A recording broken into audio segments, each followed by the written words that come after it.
Эксплуатация автомобиля в зимних условиях. Наболевший вопрос, особенно если ты живешь в Якутии, где зимой температура падает ниже минус 50 градусов.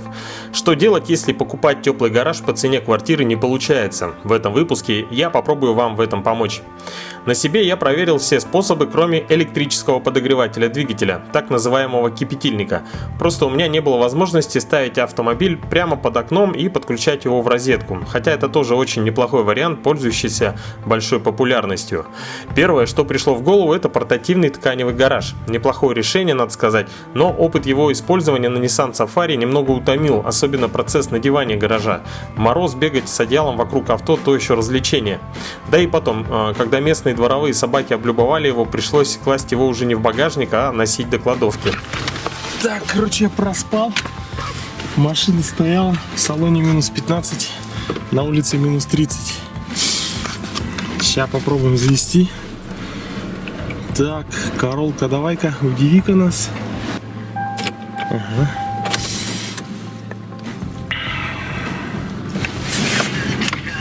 Ух ты. Магнитола работает. Поехали. Ах, красотка. Надо иметь перед глазами звездный автопрогноз. Я думаю, что сейчас он перед глазами как раз и появится. И оставим машинку на полчасика, пусть работает. Позитивный опыт использования предпускового подогревателя Webasto на Safari меня вдохновил, и посчитав, что за аренду теплого гаража даже не в центре города у меня ушло бы около 70-80 тысяч за сезон, а в центре города, например, и вовсе получается около 100 тысяч, я решил пойти знакомым путем и установить Webasto в Toyota Corolla. Сейчас установка Webasto в авторизованном центре 12 вольт с управлением через ваш мобильный телефон обойдется вам примерно в 66 тысяч рублей. Плюс вы получаете неоспоримую свободу передвижения, оставлять автомобиль как летом в любом месте. Установка Webasto занимает примерно один день. Принцип работы Webasto, впрочем, как и любого автономного предпускового подогревателя, показан в этом ролике.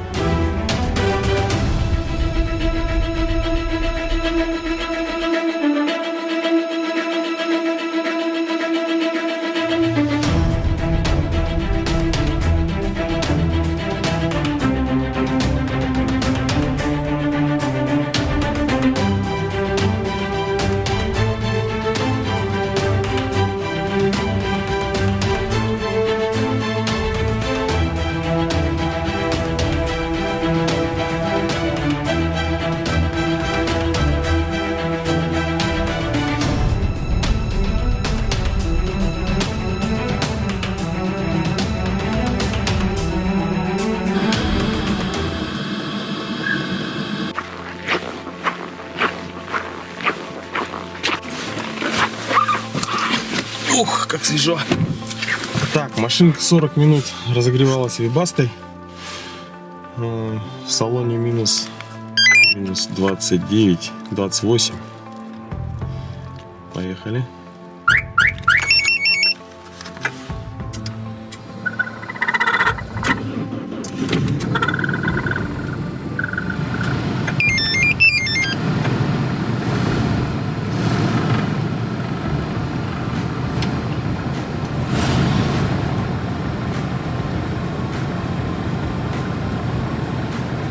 Для управления подогревателем можно использовать таймер. Он позволяет включать Webasto в установленное заранее время. Либо можно установить GSM-модуль Thermocall, с помощью которого можно включать подогреватель дистанционно через ваш мобильный телефон. Хотелось бы познакомить немножко с приложением, с которым работает Thermocall. Значит, приложение Webasto.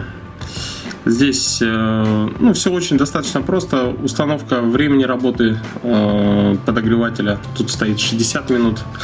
Это обычно я ставлю после 35 градусов, когда температура опускается. Можно, кстати, повесить несколько автомобилей. Да, вот здесь есть Safari и Corolla. Так, что еще основное? Это самое используемое время включения. Можно поставить таймер типа будильника, который по таймеру включается Webasto. То есть вы ее сами устанавливаете. Ну, в основном все. Остальное не очень такое нужно. Можно вот запросить температуру. Причем все происходит через SMS. То есть можно без использования этого приложения пользоваться Webasto также через термокол. Вот как видите, это обычные смс команды. Единственное, что надо будет их запоминать наизусть. Вот, пришла температурка минус 34. Ну, сейчас запустим Webasto через приложение. Делается это очень просто. Нажимается кнопочка «Вкл». Выходит интерфейс смс-сообщений и отправляется команда «Старт». Пошло время, 59 минут остается. То есть здесь достаточно удобно смотреть, сколько осталось времени до остановки подогревателя. Так, сейчас придет уведомление. Вот, значит, подогреватель стартанул. Температура минус 34 градуса. Ну вот, через 60 минут, через час выйду на улицу, покажу вам наглядно, как нагрелся двигатель.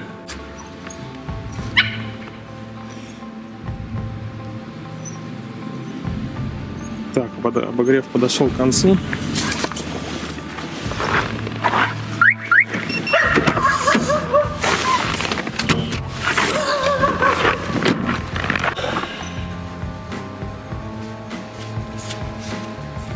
Двигатель горячий.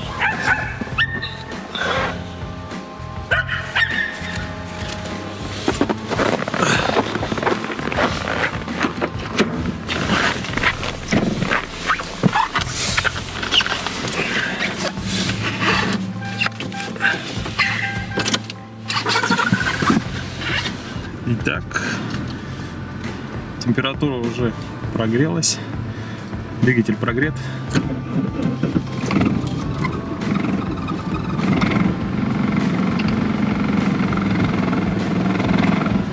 Все, машина завелась. Минут через 30 можно двигаться, когда согреется салон. Есть несколько советов для использования в регионах с очень низкой зимней температурой. Первое. Желательно использовать синтетическое масло зимой, например 0В30 или 5В40. Из производителя выбирайте сами, я использую масло Равинол. Второе. Антифриз должен быть качественным и не превращаться в кашу после минус 45 градусов и ниже. Я использую японский антифриз Akira минус 50. Третье. Есть у Webasto рассекатель-глушитель на воздушном тракте, который нужен для уменьшения шума. Так вот, его нужно снять, так как после минус 45 на нем образуется иней и воздуха поступает меньше, чем надо. От этого топливо сгорает очень плохо и в камере сгорания появляется сажа. Четвертое. У Webasto есть функция подключения отопителя салона. Как она работает? Как только антифриз нагревается до нужной температуры, Webasto подключает печку автомобиля и начинает греть не только двигатель, но и салон. Чем это чревато? Моторчик печки потребляет гораздо больше электроэнергии, чем Webasto, вследствие чего на аккумулятор действует большая нагрузка. Да и в итоге в холодную погоду вы получите толком не прогретый салон и двигатель, да и есть риск посадить аккумулятор. Поэтому лучше запустить Webasto, а потом с автозапуска запустить двигатель, который в свою очередь и прогреет салон. Это чисто субъективные советы, основанные на моем 3-летнем опыте эксплуатации Webasto и применимы для тех регионов, где температура зимой опускается ниже минус 35 градусов. Итак, спустя час вновь уже в салоне автомобиля можно комфортно находиться. Температура в Москве минус 1, в Якутске минус 47. Салон у нас уже прогрет. Так, торпеда 20, сиденье 9, печка 48, ну, почти 50. Что можно сказать о подвеске? Ну, минус 50, впрочем, какие при температуре ниже минус 35 градусов. Подвеска в самом начале движения, не знаю, это ощутимо, наверное, с ездой на телеге, потому что стойки не работают, все замерзшее. Ну, в планах, так как где-то зима уже подходит к концу, в планах на следующий год в этот автомобиль еще поставить подогреватели стоек, потому что за счет того, что этот автомобиль гораздо легче, чем тот же Safari, то я думаю, подогреватель стоек будет здесь очень даже к месту. Вот это туманище. Такой вот туман.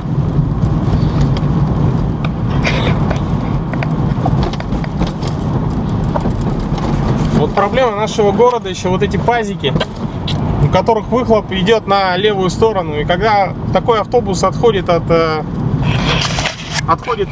остановки, либо трогается с светофора, за ним просто огромное облако дыма, тумана, в общем, видимость практически нулевая. И очень аккуратно нужно двигаться в облаке.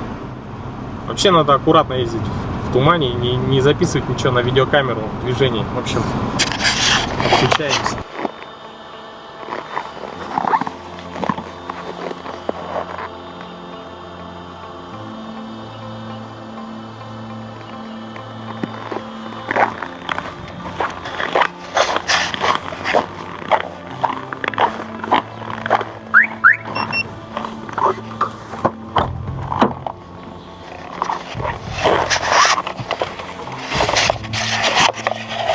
Что, друзья, машина стояла больше 1,5 недели на морозе,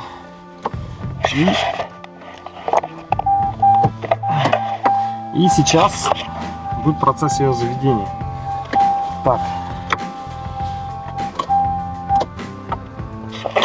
Webasto уже прогрела двигатель, как видите, и попробуем завести.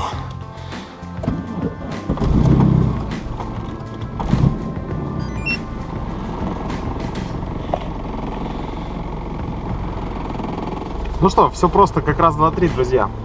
Я надеюсь, что уже в этом сезоне я больше не буду снимать, как ведет себя Webasto. Мне было просто самому интересно, после такого простоя на морозе в минус 35, выдержит ли вообще, во-первых, аккумулятор. Аккумулятор стоит здесь простой на 45 ампер-час. Ну, как видите, все нормально.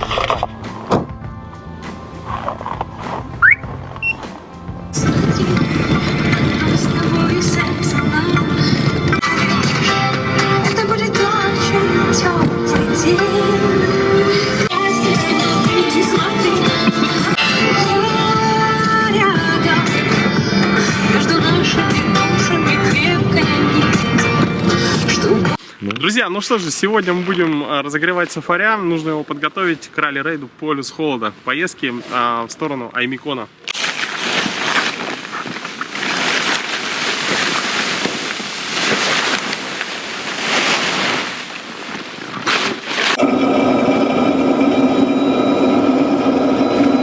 Итак, ну, сегодняшнюю ситуацию, например, можно сравнить с тем, что вы приехали на охоту в тайгу, вытащили аккумуляторы, поставили их в избушку и охотитесь, ну, не знаю, несколько дней.